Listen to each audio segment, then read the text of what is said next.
Hello दोस्तों, आज हम इस वीडियो में बहुत ही इंपॉर्टेंट टॉपिक पे बात करने जा रहे हैं। जो 80% ऑप्शंस बायर होते हैं वो अपना ट्रेड लॉस में खत्म करते हैं और 80% ऑप्शन सेलर या फिर ऑप्शंस बाइटर वो अपना ट्रेड प्रॉफिट में खत्म करते हैं। ऐसा क्यों होता है? इसके पीछे टाइम डिके है, वो बहुत ही इंपॉर्टेंट रोल प्ले करता है।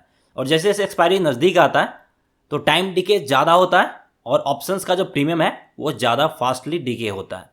तो इसके कारण से ऑप्शंस बायर का जो ट्रेड रहता है वो लॉस में खत्म होता है। तो इससे कैसे ओवरकम कर सकते हैं और ऑप्शंस बायर जो है वो अपने ट्रेड को कैसे प्रॉफिट में कन्वर्ट कर सकते हैं, इन सब के ऊपर हम इस वीडियो में डिटेल से बात करने जा रहे हैं। तो अगर आप ऑप्शंस में ट्रेडिंग करते हैं, चाहे आप ऑप्शंस बाइंग करते हैं या फिर सेलिंग करते हैं, तो आप इस वीडियो में लास्ट तक बने रहे।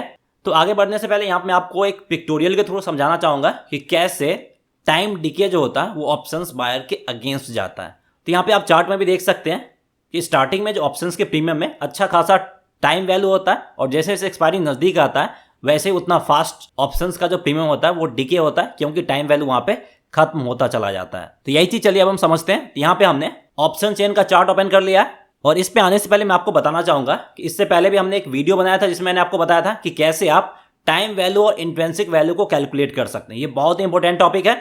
तो अगर आपने वो वीडियो नहीं देखा है तो उसका लिंक आपको इस वीडियो के डिस्क्रिप्शन में मिल जाएगा और आप ऊपर आई बटन पे भी क्लिक करके वो वीडियो देख सकते हैं। वो बहुत ही इंपॉर्टेंट चीज़ है, वो समझना बहुत ज़रूरी है ये चीज़ समझने के लिए। और वहाँ पर मैंने ये भी बताया था कि कैसे आप ब्रेक इवन पॉइंट को कैलकुलेट कर सकते हैं, यानी आप देख सकते हैं कि किस पॉइंट के बाद मुझे प्रॉफिट मिलेगा, कितना प्रॉफिट मिलेगा, वो सब आप ट्रेड लेने से पहले ही कैलकुलेट कर सकते हैं। इसके ऊपर हमने ऑलरेडी वीडियो बना रखा है जिसका लिंक आपको इस वीडियो के डिस्क्रिप्शन में मिल जाएगा। तो चलिए अब मैं आपको बताता हूं कि options buyer maximum trade loss में क्यों खत्म करते हैं और ऑप्शन सेलर वहीं अपना ट्रेड मैक्सिमम प्रॉफिट में क्यों खत्म करते हैं। उसके पीछे सबसे पहला फैक्टर है सिलेक्शन ऑफ स्ट्राइक प्राइस। ये बहुत जरूरी है, जनरली लोग इसको मिस कर देते हैं। अगर आपने गलत स्ट्राइक प्राइस सेलेक्ट कर लिया है तो आप मार्केट में एंट्री करते के साथ ही आप लॉस की तरफ चले जाते हैं। वहीं अगर आपने स्ट्राइक प्राइस का सिलेक्शन बेहतर किया है तो आपका प्रॉफिट होना लगभग तय हो जाता है। तो 30 to 40% आपका प्रॉफिट होगा कि नहीं होगा वो स्ट्राइक प्राइस ही बता देता है। वो कैसे, वो मैं आपको बताने जा रहा हूँ। तो अगर आप मार्केट की डायरेक्शन की बात करें तो मार्केट का 3 डायरेक्शन होता है। सबसे पहले मार्केट अपसाइड मूव शो करेगा, दूसरा डाउनसाइड मूव शो करेगा, तीसरा आपका रेंज बाउंड मूव शो करेगा। तो मार्केट ऑप्शन सेलर को कैसे फेवर करता है वो आपको यहाँ पे थोड़ा सा समझना है। तो अगर आप ऑप्शंस राइटिंग करते हैं या फिर ऑप्शन सेल करते हैं ये चीज आपको पता होगा, नहीं करते हैं तो ये चीज पता नहीं होगा। तो ये 3 मार्केट डायरेक्शन में से ऑप्शन सेलर के लिए 2 मार्केट डायरेक्शन हमेशा प्रॉफिट देता है, यानी उसका प्रॉफिट प्रोबेबिलिटी 2:3 होता है। वो कैसे होता है वो भी आपको लाइव बताने जा रहा हूं। और वहीं अगर आप ऑप्शंस बायर है तो यहाँ पे आपका प्रॉफिट प्रोबेबिलिटी 1:3 होगा, यानी 3 डायरेक्शन में से सिर्फ आपका एक डायरेक्शन ही प्रॉफिट देगा अगर आपने सही डायरेक्शन लिया है तो। वहीं ऑप्शन सेलर ने 3 में से 2 डायरेक्शन उनको प्रॉफिट देने वाला है। तो चलिए अब लाइव हम देखते हैं कि ऐसा कैसे होता है। तो यहाँ पे देखिए हमने एक ऑप्शन चेन का चार्ट लिया है और यहाँ पे निफ्टी का जो करंट मार्केट प्राइस है वो 15,900 करीब है, यानी 15,900 ये आपका स्पॉट प्राइस है। तो यहाँ पे टाइम वैल्यू और इंट्रिंसिक वैल्यू कैसे कैलकुलेट कर सकते हैं वो मैं आपको थोड़ा सा ओवरव्यू दे दूंगा, लेकिन आप हमारा वीडियो देख लेंगे तो उससे ज़्यादा आपको इन्फॉर्मेशन मिल जाएगा। तो सबसे पहले सपोज दैट अगर आपने 15,900 कॉल ऑप्शंस को बाई किया है 94 के प्रीमियम पे और एट द सेम टाइम किसी और ने 15,900 कॉल ऑप्शंस को सेल किया है सेम प्रीमियम पे, तो देखिए मार्केट ऑप्शंस राइटर को कैसे फेवर करता है। और अगर आपने यहाँ पे बाई किया तो आपका व्यू अपसाइड की तरफ है, यानी मार्केट अपसाइड जाएगा तो यहाँ पे आपको प्रॉफिट मिलना चाहिए। और वहीं जो 15,900 कॉल ऑप्शंस को सेल किया है 94 के प्रीमियम पे उनका व्यू निगेटिव साइड की तरफ है, यानी मार्केट नीचे जाएगा तब उनको प्रॉफिट मिलेगा और आपको मार्केट ऊपर जाएगा तब आपको प्रॉफिट मिलेगा। मार्केट यहाँ से 50 पॉइंट्स ऊपर आया और 15,950 के लेवल पे एक्सपायर हो गया। तो जब इस लेवल मार्केट एक्सपायर हुआ तो 15,900 का जो स्ट्राइक प्राइस है इसका वैल्यू कितना होगा, इसका जो पूरा का पूरा इंट्रिंसिक वैल्यू होगा वो सिर्फ 50 रुपीज़ होगा, यानी इसका वैल्यू 50 रुपीज़ आ जाएगा। मार्केट आपके फेवर में 50 पॉइंट्स गया, फिर भी आपका प्रीमियम का वैल्यू घट के 50 रुपीज़ हो गया, क्योंकि यहाँ पे पूरा का पूरा टाइम वैल्यू ही था। तो यहाँ पे आपको 44 पॉइंट्स का नुकसान हुआ जबकि मार्केट आपके फेवर में मूव किया है। वहीं ऑप्शन सेलर का व्यू निगेटिव था, मार्केट उसके अगेंस्ट में 50 पॉइंट्स आया है, फिर भी उसको यहाँ पे 44 पॉइंट्स का प्रॉफिट मिल रहा है क्योंकि वो 94 पे सेल किया था और ऑप्शंस का वैल्यू 50 रुपीज़ हो गया। तो मार्केट आपके फेवर में 50 पॉइंट्स आया है और उसके अगेंस्ट में आया, फिर भी प्रॉफिट में ऑप्शन सेलर ही है, लॉस में आप हैं। ये चीज़ आपको समझ में आ गया। टाइम वैल्यू इंट्रिंसिक वैल्यू कैसे कैलकुलेट करते हैं वो मैं आपको एक चीज़ ओवरव्यू दे देता हूँ। कॉल की तरफ अगर आप time value intrinsic value calculate करना है तो स्पॉट प्राइस जो निफ्टी का करंट मार्केट प्राइस है वो माइनस स्ट्राइक प्राइस, यानी 15,700 का कैलकुलेट करना है तो 15,900 माइनस 700 200 यहाँ का इंट्रिंसिक वैल्यू होगा, 248 प्रीमियम है तो 248 माइनस 200 48.5 ये आपका इंट्रिंसिक वैल्यू होगा। ऐसे ही आप सारा कुछ कैलकुलेट कर सकते हैं।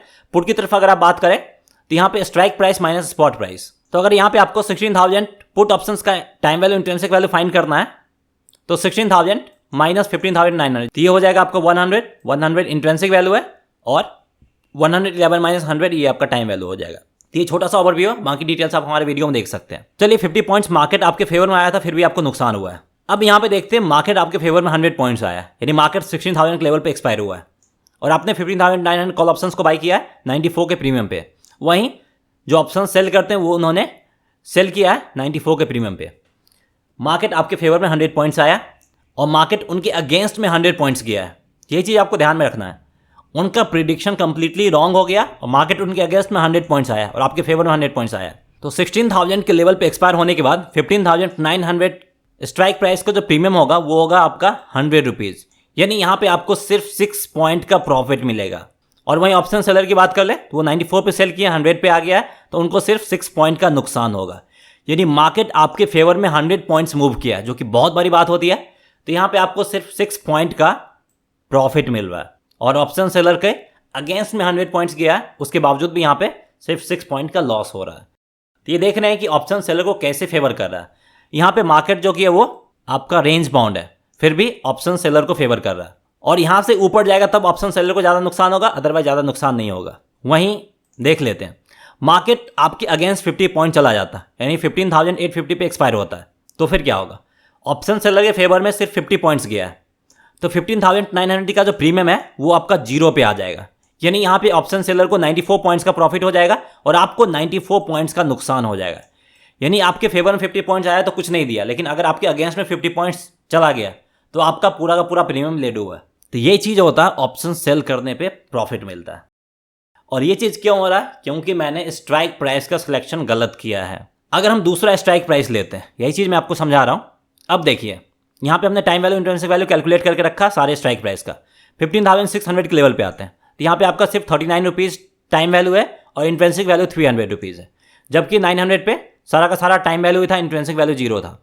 तो यहाँ पे देखिए अगर हम 15,600 के कॉल ऑप्शंस को बाई करते हैं 339 के प्रीमियम पे, मार्केट 100 पॉइंट्स मूव दिखाता है, 16,000 के लेवल पे एक्सपायरी देता है, तो इसका वैल्यू कितना होगा 16,000 माइनस 15,600 400 होना चाहिए इसका प्राइस, तो 400 इसका प्राइस होगा।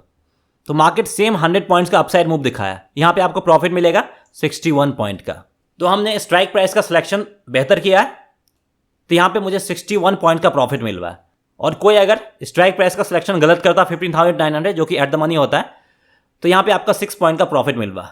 सेम मूवमेंट के बाद मुझे 10 गुना ज़्यादा प्रॉफिट मिल रहा है अगर हमने स्ट्राइक प्राइस का सिलेक्शन बेहतर किया है तो ऑप्शंस बाइंग में भी। तो सबसे पहले आपका यही चीज़ करना, स्ट्राइक प्राइस का सिलेक्शन बेहतर करना है जिसमें आपका टाइम वैल्यू कम हो या फिर नहीं हो। एक पुट की तरफ देख सकते हैं, यहाँ पे आपका टाइम वैल्यू कुछ ऑप्शंस में बिल्कुल भी नहीं है, तो ये आपको बहुत कम मिलेगा। अगर आपको ये मिल जाता है और मार्केट का डायरेक्शन उस तरफ लगता है जाने वाला है तो फिर आप वो चीज़ ले सकते हैं, बेहतर होगा। और जहाँ पे टाइम वैल्यू नहीं या फिर कम हो, अगर मार्केट उसी के आसपास भी एक्सपायरी देता है तो आपका ज़्यादा नुकसान नहीं होगा। और मार्केट अगर सेम लेवल पे भी एक्सपायर हो जाता है, जो ऑप्शन सेल करते हैं उनको पूरा का पूरा प्रॉफिट मिलने वाला, आपको कुछ नहीं मिलने वाला। जबकि यहाँ पे अगर सेम लेवल पे एक्सपायर होता है तो आपको ज़्यादा कुछ नुकसान नहीं होगा। तो उम्मीद करते हैं ये चीज़ आपको समझ में आ गया होगा कि ऑप्शंस सेलर को मार्केट क्यों फेवर करता है और ऑप्शंस बायर के अगेंस्ट में क्यों मार्केट जाता है। ये चीज़ आपने लाइव यहाँ पे देख लिया। अब यहाँ पे देख सकते हैं सेम ऑप्शंस है, ये आपका एक्सपायरी दिया था 15,778.45 के करीब, और देख सकते हैं 778 से जो भी है सबका आप देख सकते हैं LTP 0.05 है, यानी आपका 0 पे आ गया है, कुछ भी यहाँ पे मिलने वाला नहीं है। सेम देख सकते हैं इसके नीचे पुट की तरफ कंप्लीटली 0 है आपका। और 750 की बात कर ले तो 778 माइनस 750 करते हैं तो 28 रुपीज़ होता है, इसका वैल्यू 28 रुपीज़ है, यानी टाइम वैल्यू खत्म हो गया, पूरा पूरा इंट्रिंसिक वैल्यू है। 700 के लेवल भी बात कर ले तो 778 माइनस 700 78 होगा, तो यहाँ पे आपका 78 पूरा का पूरा इंट्रिंसिक वैल्यू है, टाइम वैल्यू खत्म हो गया, 0 है। इसी तरीके से आप पुट की तरफ भी देख सकते हैं 800 माइनस 778 कर दे 15,778 21.50 होता है, पूरा पूरा इंट्रिंसिक वैल्यू टाइम वैल्यू खत्म हो जाता है। तो एक्सपायरी के नज़दीक आपका जो टाइम वैल्यू है वो खत्म हो जाएगा, पूरा का पूरा इंट्रिंसिक वैल्यू होगा। तो इसी पे आपको कैलकुलेट करना और ट्रेड इसी के बेसिस पे लेना है तो आपका ट्रेड प्रॉफिट में रहने वाला है। तो यहाँ पे देखते हैं कि मार्केट कैसे ऑप्शन सेलर को फेवर करता है। और अगर आप ऑप्शन सेलिंग करना चाहते हैं तो उसमें बहुत सारा स्ट्रैटेजी है, इसमें से एक शॉर्ट स्ट्रैंगल स्ट्रैटेजी है और भी बहुत सारा स्ट्रैटेजी है। तो उसके ऊपर हम अगले वीडियो में बात करेंगे और अगला कुछ वीडियो जो होगा हमारा वही स्ट्रैटेजी बेस्ड वीडियो होगा। तो उसके लिए आप हमारे यूट्यूब चैनल को सब्सक्राइब कर लें और आप हमारे चैनल पर रेगुलरली बने रहे तो आपको रेगुलर अपडेट मिलता रहेगा। और ये सारा जो होता है वो आपका डेल्टा न्यूट्रल स्ट्रैटेजी होता है जो कि बहुत ज़्यादा काम में आता है। और यहाँ पे आपको पार्टिकुलर रेंज मिल जाता है 500 to 800 पॉइंट्स का। अगर मार्केट इसके बीच में रहता है, कहीं पे भी चला जाए ऊपर या नीचे, आपको प्रॉफिट ही होने वाला है। तो ये बहुत ही यूजफुल रहता है और ये स्ट्रैटेजी आपका 80% एक्यूरेट होता है। तो यहाँ पे अब मैं आपको बताने जा रहा हूँ कि अगर आप ऑप्शंस बाइंग करते हैं तो कैसे आप अपने ट्रेड को प्रॉफिटेबल बना सकते हैं टाइम डिके को ओवरकम करके। तो चलिए उसके ऊपर बात करते हैं। तो उसमें सबसे इंपॉर्टेंट चीज़ है सिलेक्शन ऑफ स्ट्राइक प्राइस, जिसके बारे में मैंने पहले ही डिस्कस किया था। आपको वो स्ट्राइक प्राइस सेलेक्ट करना है जिसमें टाइम वैल्यू कम हो या फिर टाइम वैल्यू नहीं हो। आपका in the money strike price पे जाना है जिसमें टाइम वैल्यू कम हो। दूसरे ऑप्शंस की बात करें तो आपको यहाँ पे चीप ऑप्शंस बाइंग करने से बचना है। ऐसा मैं क्यों बता रहा हूँ, क्योंकि अगर आप चीप ऑप्शंस बाई करते हैं तो उसका डीके होने के चांसेस बहुत ज़्यादा रहते हैं और वो ऑप्शंस बहुत ज़्यादा चांसेस रहते हैं कि जीरो पे खत्म होगा और वहाँ पे आपका जो भी प्रीमियम है वो सारा का सारा डीके हो जाता है। वो भी मैं आपको समझाने जा रहा हूँ। मार्केट के डायरेक्शन की अगर बात करें, मैंने आपको पहले बताया था अपसाइड होता है, डाउनसाइड होता है और रेंज बाउंड होता है। तो अगर आप चीप ऑप्शंस बाइंग करते हैं तो यहाँ पे अगर आप ऑप्शन सेलर की बात कर लें तो प्रॉफिट प्रोबेबिलिटी इनका 2 से बढ़ के 2.5 हो जाता है। तो जो ऑप्शन सेलर होते हैं वो चीप ऑप्शंस या फिर deep out of the money options sell करना ज़्यादा प्रेफर करते हैं क्योंकि इसमें उनका प्रॉफिट प्रोबेबिलिटी इंक्रीज हो जाता है। वहीं अगर आप ऑप्शंस बायर की बात कर लें और आप चीप ऑप्शंस बाई करते हैं तो आपका प्रॉफिट प्रोबेबिलिटी घट के 0.5:3 हो जाता है। पहले 1 था, 1 से भी घट के 0.5 हो जाता है। तो इसी के लिए जो चीप ऑप्शन है वो बाई नहीं करता। तो भी चलिए एग्जाम्पल के थ्रू हम समझते हैं। यहीं पर अगर आप देख लें 16,150 200 16,200 का कॉल ऑप्शन लेते हैं जहाँ पे 6 रुपीज़ है। तो यहाँ पे बहुत सारे लोग इसको बाई करना प्रेफर करेंगे और वो सोचेंगे यहाँ पे हमें कुछ भी आता है 2-3 रुपये आता है तो हम प्रॉफिट बुक करके निकल लेंगे और यहाँ पे मेरा मैक्सिमम लॉस 6 पॉइंट का ही होने वाला है। और अगर आप ये ऑप्शंस बाई करते हैं तो यहाँ पे आपका 80 to 90% चांस रहता है कि ये ऑप्शन जीरो पे खत्म होगा और आपका सारा का सारा प्रीमियम यहाँ पे जाने वाला है। वो कैसे? यहाँ पे आपका प्रॉफिट क्या होगा, ब्रेक इवन पॉइंट जो होगा वो स्ट्राइक प्राइस प्लस प्रीमियम आपका 16,206 ये आपका ब्रेक इवन पॉइंट होगा। मार्केट इसके ऊपर आएगा तभी आपको प्रॉफिट मिलेगा, इसके नीचे रहेगा तो कुछ प्रॉफिट मिलने वाला नहीं है। यानी मार्केट को यहाँ तक आने के लिए आपका 306 पॉइंट का मूव दिखाना पड़ेगा। अगर ये 306 के जगह पे 300 पॉइंट्स का भी मूव दिखा दिया अप साइड में, फिर भी इस प्रीमियम का जो वैल्यू होगा वो जीरो होगा। और ऐसा 80 to 90% देखने को नहीं मिलता है। आपका 90% निफ्टी इस तरह का सिंगल डायरेक्शनली मूव नहीं दिखाता है। तो इस तरह का ऑप्शन आपको तभी बाई करना जब आपको लग रहा है कि निफ्टी इस तरह का मूव दिखा सकता है, अदरवाइज आपको कुछ बेनिफिट मिलने वाला है नहीं। तो यहाँ पे सारा का सारा ये ऑप्शंस आपका खत्म होने वाला है। तो इसलिए मैंने आपको बताया कि इन सारे deep out of the money और चीप ऑप्शंस बाइंग करने से बचना है। ये सारा का सारा ऑप्शन सेलर के लिए बना हुआ है और जो भी ऑप्शन सेल करते हैं उनको 10.5 पॉइंट्स का प्रॉफिट बुक करना पसंद करते हैं और वो इन सारे ऑप्शंस पे बुक करना चाहते हैं क्योंकि अगर मार्केट उनके अगेंस्ट में 200 to 250 पॉइंट्स भी आता है फिर भी उनको यहाँ का पूरा जो प्रीमियम है वो डिके देखने को मिलेगा और यहाँ पे अच्छा खासा उनको प्रॉफिट मिलने वाला है। तो इसलिए वो deep out of money option sell करना पसंद करते हैं। और अगर आप एक चीज़ सिंपल शब्दों में समझना चाहें, उस ऑप्शंस को बाई करने से अवॉइड करना जहाँ पे आपके सेलर्स हैं या फिर राइटर्स हैं। उस ऑप्शंस में बाई करना जहाँ पे राइटर्स ना हो, जहाँ पे टाइम वैल्यू कम हो, उन सारे ऑप्शंस में बाई कर सकते हैं, चाहे वो कॉल की तरफ हो या पुट की तरफ हो, उन सारे ऑप्शंस में बाई करना है। तो उम्मीद करते हैं कि दूसरा पॉइंट भी आपको समझ में आ गया होगा। नेक्स्ट पॉइंट की बात करें तो सबसे पहले यहाँ पे आपको टाइम वैल्यू और इंट्रिंसिक वैल्यू कैलकुलेट करना है और उसके बाद आपको ब्रेक इवन पॉइंट भी कैलकुलेट करना है पोजीशंस लेने से पहले। ये सारा कुछ अगर आप कैलकुलेट कर लेते हैं तो आपको एग्जैक्टली पता चल जाएगा कि किस पॉइंट पे मुझे कितना प्रॉफिट मिलने वाला है, कब मिलने वाला है। आपको रिस्क रिवॉर्ड रेशियो भी पता चल जाएगा और मार्केट के मूव के अकॉर्डिंग आप अपने पोजीशन को एडजस्ट भी कर सकते हैं। वो बहुत बड़ी बात है। तो इसके लिए आपको सबसे पहले टाइम वैल्यू इंट्रिंसिक वैल्यू पता होना चाहिए, ब्रेक इवन पॉइंट ये पता होना चाहिए। अगर आपको ये चीज़ कैलकुलेट करना नहीं आता है तो मैंने आपको पहले बताया था, इसके ऊपर हमने वीडियो बना रखा है जिसका लिंक आपको इस वीडियो के डिस्क्रिप्शन में मिल जाएगा। नहीं तो आप हमारा यूट्यूब चैनल लिक्विडिटी कम्युनिटी पे विजिट कर सकते हैं और यहाँ पे आप प्लेलिस्ट में जा सकते हैं और प्लेलिस्ट में जाएंगे तो यहाँ पे आपको ऑप्शन ट्रेडिंग स्ट्रेटजी दिख जाएगा। इसको ओपन करेंगे तो यहाँ पे आपको दिख जाएगा how to calculate time value, intrinsic value. ये सब वीडियो देख के आप इजिली आइडेंटिफाई कर सकते हैं। फोर्थ पॉइंट की बात करें तो ये भी बहुत इंपॉर्टेंट है, मोस्टली लोग इसको मिस कर देते हैं। आपको अपना पोजीशंस टाइमली एग्जिट करना है, specially options buyer. Option seller तो कर ही लेते हैं क्योंकि वो प्रोफेशनल होते हैं, और ऑटो स्क्वायर अप से बचना है। मोस्टली ऑप्शंस बायर जब प्रीमियम कम हो जाता है तो वो पोजीशंस को छोड़ देते हैं ऑटो स्क्वायर अप होने के लिए। तो अगर प्रीमियम ऑटो स्क्वायर अप होता है तो वहाँ पे आपके ऊपर पेनल्टी लगाया जाता है, और वो पेनल्टी प्लस जीएसटी होता है, तो वहाँ पे आपको अच्छा खासा फाइन देना पड़ जाता है। तो उस फाइन से भी आपको बचना है और आपको अपना पोजीशंस टाइमली एग्जिट कर लेना है। ये भी बहुत मेजर फैक्टर है ऑप्शंस बायर के लिए जिसको आपको कंसीडर करना है। तो ये सारा 4 पॉइंट आपको ध्यान में रखना है। वहीं अब हम ऑब्जर्वेशन पे आ जाते हैं कि वीडियो में हमने क्या क्या डिस्कस किया था।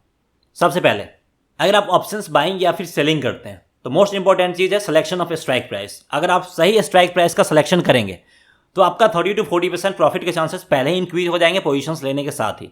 अगर आपने गलत स्ट्राइक प्राइस का सिलेक्शन किया है, ट्रेड है वो 30 to 40% लॉस में पहले ही चला जाता है। दूसरा इंपॉर्टेंट पॉइंट हमने डिस्कस किया था कि आपको टाइम वैल्यू और इंट्रिंसिक वैल्यू को कैलकुलेट करना, स्पेशली ऑप्शंस बायर के लिए ये चीज़ है। और यहाँ पे आपको in the money options by करना है जहाँ पे टाइम वैल्यू मिनिमम हो या फिर टाइम वैल्यू नहीं हो। वहीं अगर आप ऑप्शंस सेलिंग करते हैं या राइटिंग करते हैं तो आपको deep out of the money options by करना जहाँ पे सिर्फ और सिर्फ टाइम वैल्यू हो, इंट्रिंसिक वैल्यू नहीं हो। तो दोनों के लिए, ऑप्शंस बायर और सेलर के लिए, टाइम वैल्यू इंट्रिंसिक वैल्यू का कैलकुलेशन आना बहुत जरूरी है। आपको चीप ऑप्शंस बाई नहीं करना क्योंकि मैंने आपको बताया था मार्केट जनरली उतना पॉइंट मूव नहीं दिखाता और आपका जो भी चीप ऑप्शंस है वो सारा का सारा जीरो में कन्वर्ट हो जाता है, तो उससे भी आपको बचना है। उसके बाद आपको ब्रेक इवन पॉइंट कैलकुलेट करना पोजीशंस लेने से पहले, टाइम वैल्यू इंट्रिंसिक वैल्यू भी कैलकुलेट करना है, और आपको अपना रिस्क रिवॉर्ड रेशियो पहले से सारा कुछ सेट कर लेना है पोजीशंस लेने से पहले। और ये सब अगर आप कैलकुलेट कर लेते हैं तो मार्केट आपका कोई भी बिग सरप्राइज नहीं देगा। मार्केट का सारे मूव के लिए आप पहले से तैयार रहेंगे। Last but not a list, आपको टाइमली पोजीशंस एग्जिट करना है और ऑटो स्क्वायर अप से बचना है। यहाँ पे जो पेनल्टी लगता है उससे आपको बचना है। तो अगर आप इन सारे पॉइंट को फॉलो करते हैं ऑप्शंस बाइंग करते टाइम भी, तो आप अपने ऑप्शंस बाइंग ट्रेड को भी प्रॉफिट में फिनिश कर सकते हैं और आप उस 20% कैटेगरी में आ सकते हैं जहाँ पे ऑप्शंस बायर को प्रॉफिट मिलता है और आप 80% क्राउड जो है ऑप्शंस बाइंग से लॉस होता है उससे बच सकते हैं। तो उम्मीद करते हैं कि ये चीज़ आपको पसंद आया होगा। अगर आपको हमारा ये वीडियो पसंद आया तो इस वीडियो को लाइक करके हमें इनकरेज करें, और अगर अभी तक आपने हमारे चैनल को सब्सक्राइब नहीं किया तो हमारे चैनल सब्सक्राइब भी कर ले और बेल आइकन दबाना ना भूलें। और ध्यान रहना है कि आपको नेक्स्ट वीडियो हम स्ट्रैटेजी के ऊपर बात करेंगे, तो उसके लिए भी आप हमारे यूट्यूब चैनल को सब्सक्राइब कर ले और बेल आइकन को भी जरूर दबा दें ताकि जब भी मैं वीडियो अपलोड करूँ स्ट्रैटेजी वाला उसका नोटिफिकेशन आप तक पहुँच जाए। Thanks for watching.